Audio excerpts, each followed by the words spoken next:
It may sound like some strange fanfiction, but in the early 60s, the Americans came to a proposal to the Soviet Union. The Americans were afraid of China becoming a nuclear power, which would inevitably lead to China becoming a third major bloc within the Cold War.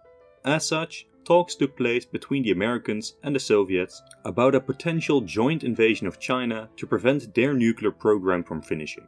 But in our own timeline, Khrushchev saw wisdom and decided that this was probably a bad idea, as it would be a costly conflict which could easily cause the entire world to descend into nuclear conflict.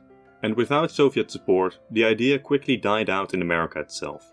While other means were temporarily discussed, like infiltration, an American invasion by just America and Taiwan, invading North Korea, bombing the Chinese nuclear facilities into oblivion, and even the insane idea of just nuking China before they could complete their nuclear weapons, none of these ideas really took off.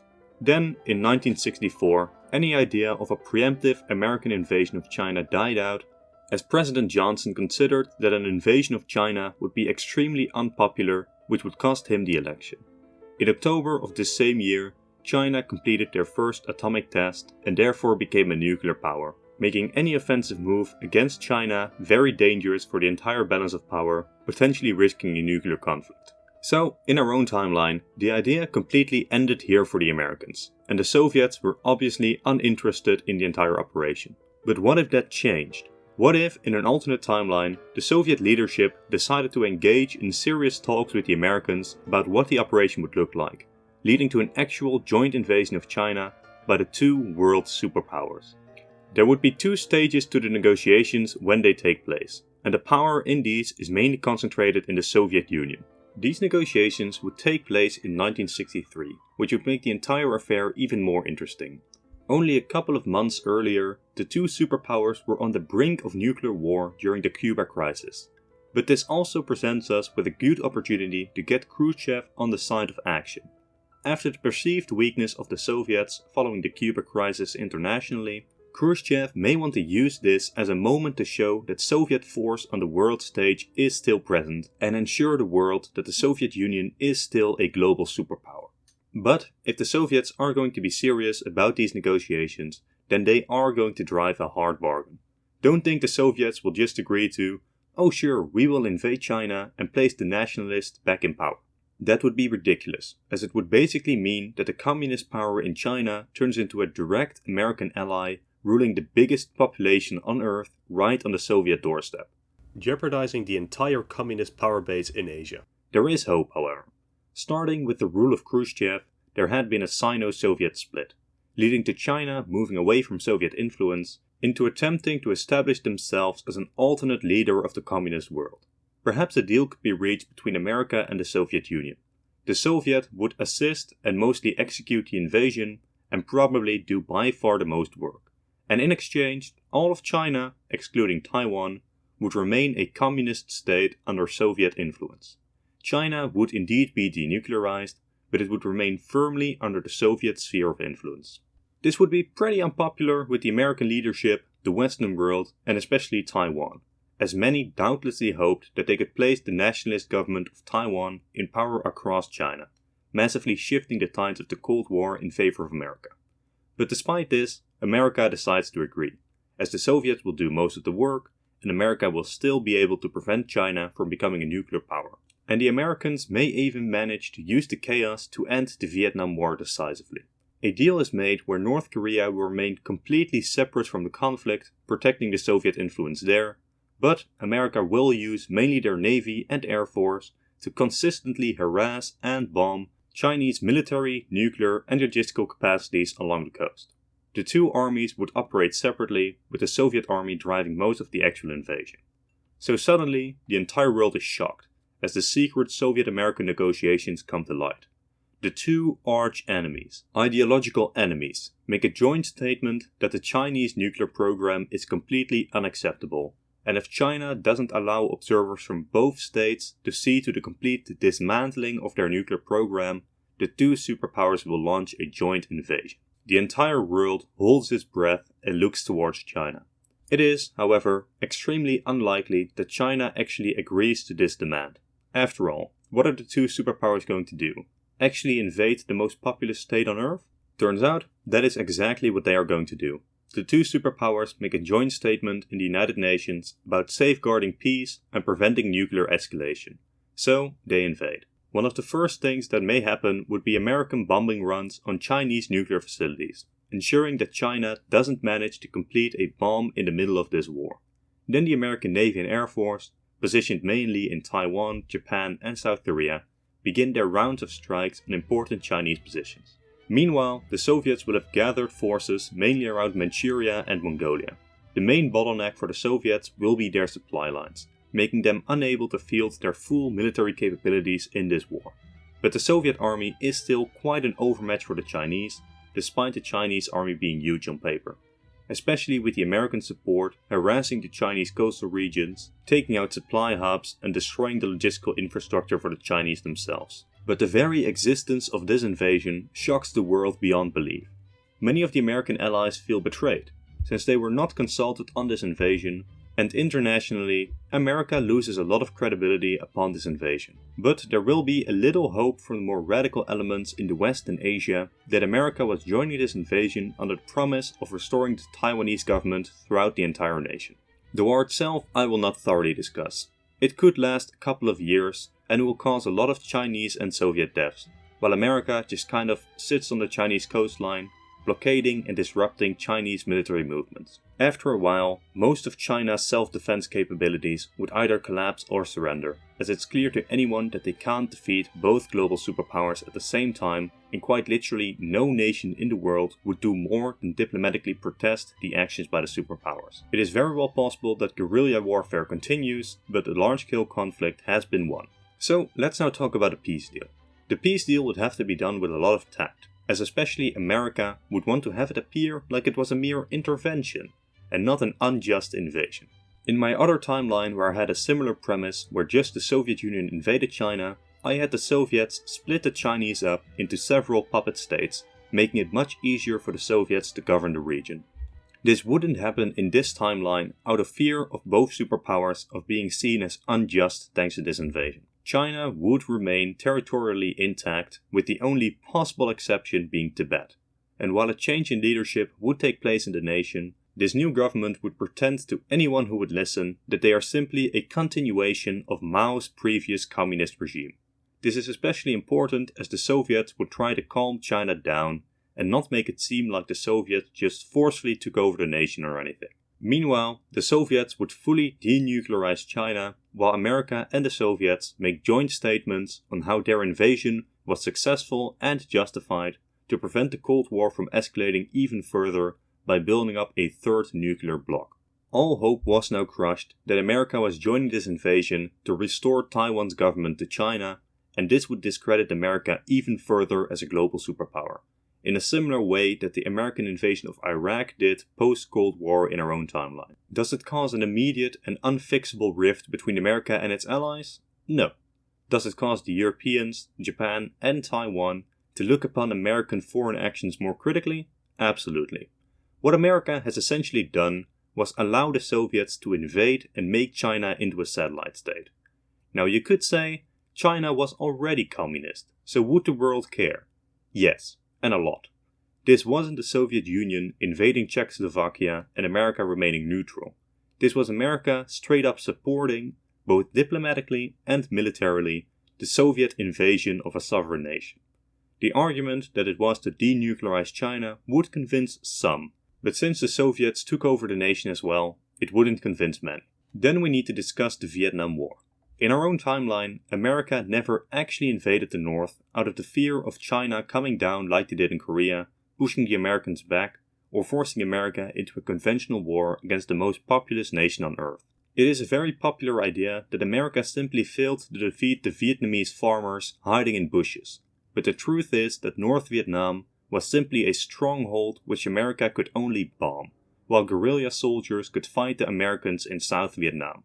With the Soviet Union and China fighting a conventional war, China wouldn't have the forces to back up North Vietnam. At the same time, both Soviet and Chinese military supports towards the nation would start to dry up as Soviet aid can no longer reach the nation while Chinese aid is needed to defend themselves. If America does go for a full-scale invasion of North Vietnam as well, there would be another international outrage, as the Soviet and Chinese would discredit the invasion, as well as the French President Charles de Gaulle. But chances are high that the initial invasion would be very successful for the Americans. Although guerrilla warfare wouldn't stop, they would be massively weakened without their northern power base and Chinese-Soviet support. The Americans would be very careful though to stop at the North Vietnamese-Chinese border and to not actually cross it.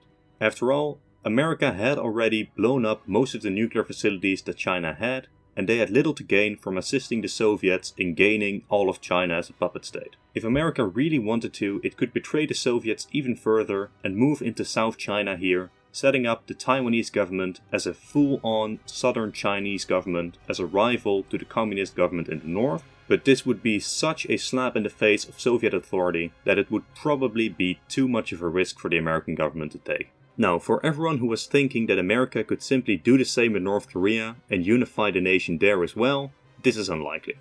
Even Vietnam would be a very bold invasion by the Americans, but at least there already was heavy fighting and the Soviets had no real way of retaliating without Chinese support. When looking at Korea, however, there had been a ceasefire for about a decade and the Soviet military would be extremely close to the nation, and North Korea falls under explicit Soviet defense. An invasion of North Korea would be something that the Soviets simply couldn't ignore. So let's now look at the new international situation. China is a Soviet puppet state, replacing most of the Chinese leadership with Soviet-loyal yes-men. China would be somewhat demilitarized and fully denuclearized by the Soviets. On the one hand, to honor the agreement with the Americans, but probably the more important reason, to ensure that any Chinese rebelliousness could simply be clamped down upon by military force, something which would be way more difficult if the rebellious China could threaten nuclear war. Kennedy might still get shot, since we didn't do anything to fundamentally prevent this from happening. In a similar vein, Khrushchev would be removed from power inside the Soviet Union. American power projection has been massively weakened, with especially Europe beginning their move away from America way sooner, led by France, who would leave NATO in 1965. America would now hold all of Vietnam, making the guerrilla war there easier to fight, but not over. America would still need to have forces in Vietnam to secure the newly unified nation, but not to the same extent as it did in our own timeline. The rest of the Cold War somewhat continues as it had in our own timeline. The Soviets hold on to their form of communism and spread it to their satellite states. The economies of the Eastern Bloc, the Soviet Union, and now China as well, become stagnant. There is no Sino-American alliance, and there is no Chinese economic miracle under Deng Xiaoping. Meanwhile, America would be spending most of its time post-invasion doing damage control. We can compare the situation of this alternate America to America during the post-2003 world. Did our allies abandon America? Absolutely not. But there is much more doubt casted on American actions and foreign interventions. After this point, the Cold War as a whole starts to stagnate. Low-intensity war in Vietnam, coups all around, and an eventual Soviet invasion of Afghanistan. The Soviet Union will still collapse under the weight of their poor economy and huge military spending. And here, in the post-Cold War world, would the true scale of the changes of this scenario become clear. Because China's economy would be weak, and its leadership unpopular, seen as a Soviet puppet regime. Probably because it was a Soviet puppet regime. In the wake of the collapse of the communist bloc in Europe, China would fall as well. Now the result of this is impossible to predict. At least in the immediate aftermath of the collapse of the Communist Party, some form of pretend democracy is established, but it's impossible to say if it would actually last or if power would become centralized in a single figure again. Without significant Western intervention and aid, I think it is most likely that China does fall back into some form of a dictatorship, much like most of the post-Soviet breakup states. But who or what is simply impossible to say. There is potential for just about any flavor of government to emerge. But the most important aspect of this alternate history is that China's economy would never grow in the way it did in our own timeline. America and Europe do still start to export their industry, but these industries don't go to China. Instead, India, Vietnam, Taiwan, and the rest of Asia and Latin America would become the main targets of this exporting of industry. That means that instead of China being able to monopolize the world's industry thanks to its sheer size, the world's industry would be way more spread out among many smaller nations, making sure there isn't a major Asian power capable of standing up to America in the post-Cold War world, at least not in the medium to short term. This alternate China, come 2022, would be pretty similar to India, still on a slow and steady rise thanks to its sheer size, but still pretty insignificant when compared to European, Japanese or American economies. Nations like Vietnam would be this timeline's China in terms of economy, but on a smaller scale. On the whole, the world's economy would be smaller, as China's centralized manufacturing was quite efficient and cheap for the rest of the world. Meanwhile in Europe, the European Union would eventually still expand east, while Russia falls into a similar dictatorship as it did in our own timeline. Europe would still be aligned with America, little is going to change that, but with America being the only global hegemon and no one to challenge them, it is quite likely that over time Europe would continue to be skeptical of American power.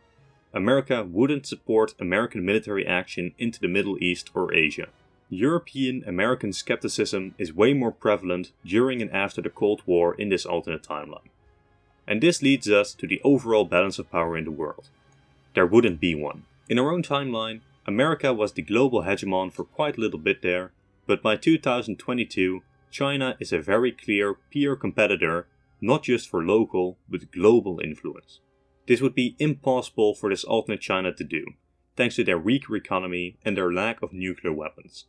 American power wouldn't be absolute. It never could be. But Chinese, Indian and Russian power projection would be largely restricted to their own neighborhoods, while America is simply everywhere. Now, with the fall of both China and Russia's communist regimes, North Korea is set up to fail. Most of the North Korean food supply came directly from the Soviets, or were only produced thanks to Soviet agricultural supplies. With the fall of the Soviet Union in our own timeline, China stepped in, supplying 77% of North Korean fuel and 68% of their food imports. This wouldn't be able to happen in this alternate timeline. Perhaps their sheer authoritarianism allows them to remain in power between 1991 and 1994, but then the North Korean famine would hit.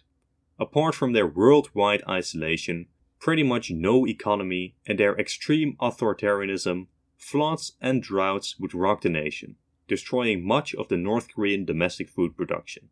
There is no China to save the North Korean government, and with America's worldwide hegemonic position, they would be more likely to provoke the South Koreans into an invasion instead of providing aid to North Korea.